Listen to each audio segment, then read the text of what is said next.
Genocide was first coined by Raphael Lemkin, a Polish lawyer, in 1944. He was also a Holocaust survivor whose family was killed by Nazis during the Second World War. Genocide was codified as an independent crime by the United Nations in 1948 and became a well-defined term. The West has claimed many sins of genocide are happening in Xinjiang. But what evidence do they have? The International Criminal Court is a significant international organization. They stated when they were approached that they declined to take action against China on the basis of not having jurisdiction over China for most of the alleged crimes.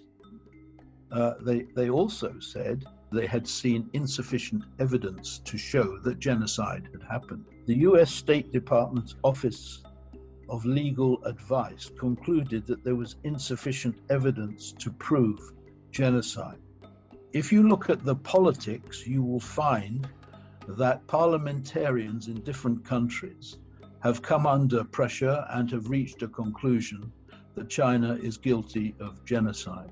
1 million became a number cited a lot by the Western media, and was the start of an elaborate story made up about Xinjiang. Back in 2018, the World Uyghur Congress cited a report claiming that a Buddhist educator from Myanmar withdrew from a China-backed forum in London to protest the persecution and detention of 1 million Muslims in China's Xinjiang region.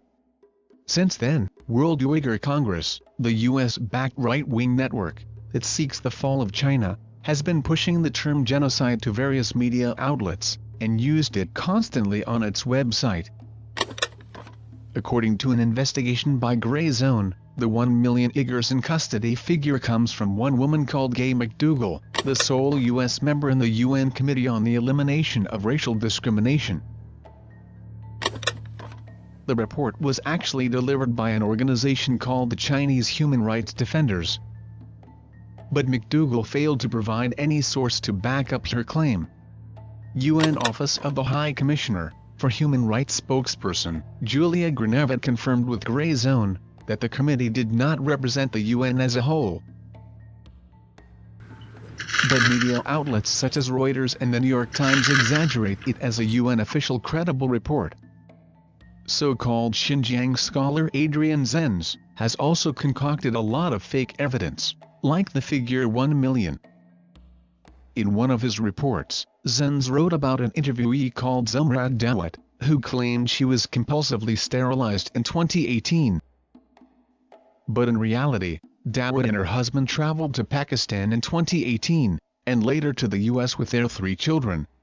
This is a genocide without a murder, without deaths, without crematoriums, without execution squads, without refugees, without streams of people running away from Xinjiang seeking safety outside. All of the people whose evidence has now been presented by Mahmoud of the World Uyghur Congress is by people who were allowed to leave China without difficulty. It doesn't make sense.